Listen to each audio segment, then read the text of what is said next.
the game that ended 1918. Why basketball needed a change. A bitter winter evening settles over Minneapolis. Snow drifts slowly beneath streetlights, glowing pale gold in the cold night air.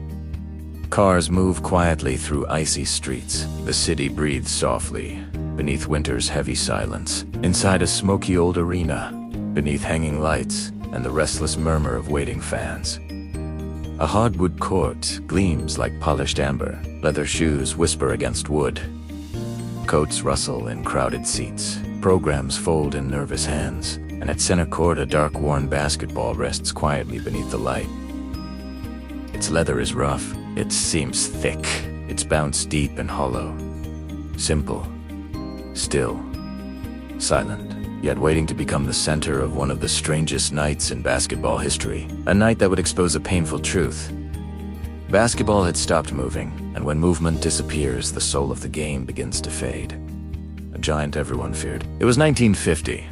Professional basketball was still young, still learning what it wanted to become, and towering above that era stood one unstoppable force. Mikan, the giant star of the Minneapolis Lakers. Strong, skilled, dominant, relentless near the basket. He changed games simply by standing on the floor. His size overwhelmed defenders. His touch near the rim was automatic. His presence bent strategy itself. Every opponent entered the arena asking one desperate question. How do you stop him? And sometimes, fear creates ideas that slowly damage the thing people love.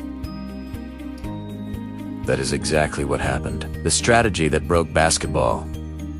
Facing Mikan were the Fort Wayne Pistons. They understood something simple. If Mikan never gets the ball, he cannot destroy you. So they chose caution. Extreme caution. When they gained possession, they held it, passed it slowly, dribbled carefully, waited endlessly. They refused to attack, refused to create, refused to play freely. The clock kept running, but basketball stood still. Fans waited for action and got silence. They expected competition and saw hesitation. They came to watch movement and watched men stand holding a ball. Minutes passed like hours. Possessions became lifeless. The arena grew restless. Energy drained from the building. And here lies one of life's deepest truths. When fear becomes your strategy, survival may come, but beauty disappears. The Pistons were trying not to lose, not trying to truly play, and basketball suffered for it. The lowest score in history. The game crawled forward like winter itself, cold, slow, motionless. Every possession felt endless. Every minute dragged. Crowds groaned. Players waited. The rhythm of basketball disappeared entirely. Then finally, the game ended. The scoreboard read, 1918, 19-18. Not after one quarter. Not at halftime. After an entire professional game. 19-18. A score so small it barely looked real. Today it feels impossible. Back then, it was a warning. A flashing sign that something was deeply broken. Because basketball is movement.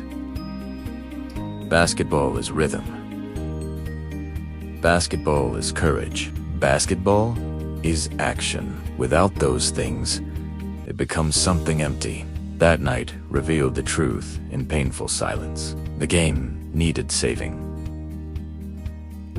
The silent scoreboard. High above that old court, the scoreboard hung quietly in stillness, its numbers barely changing. Its lights glowing over lifeless possessions. That silent scoreboard became a symbol, not of competition, but of stagnation. And stagnation is dangerous in sport, and work, and life. Another truth lives here. If you hold too tightly to safety, you eventually stop growing. Too much caution kills momentum. Too much waiting kills opportunity. Too much fear kills creativity. Basketball was learning this lesson the hard way, and change was coming. One man's simple vision. Then came a visionary. Danny Biason of the Syracuse Nationals. He loved basketball too deeply to watch it become slow and lifeless. He understood the beauty of the sport. Fast breaks, sharp passing, bold decisions, creative offense, constant motion. He believed basketball needed urgency, needed pressure, needed rehaven, needed time itself to become part of the game. So he asked a powerful question. How long should a team have before they must act? Not forever. Not instantly. Just enough time to think, but not enough time to hide. His answer changed history. 24 seconds. 24 seconds to shoot. 24 seconds to create. 24 seconds to decide. 24 seconds to be brave. That single rule transformed everything. Sometimes, the smallest changes unlock the greatest freedom. Basketball learns to breathe again. When the 24-second shot clock arrived in 1954, the game came alive. Possessions moved quickly. Fast breaks exploded down court. Passing sharpened. Defenses attacked crowds row ahead. Players improvised. Artists emerged. Basketball breathed again. The sport found its heartbeat, and that heartbeat still echoes today in every fast break, every buzzer beater, every fearless shot rising toward the rim. The ticking clock became basketball's pulse, a reminder. Move, create, trust, act.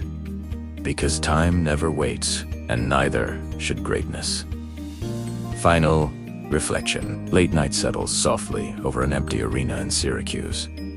The seats stand silent. The hardwood gleams beneath fading lights. And above center court, a scoreboard glows softly in darkness, its clock quietly counting down. 24, 23, 22. A reminder that life was never meant to be lived standing still. Do not spend your days holding the ball, afraid to move. Take risks. Create momentum.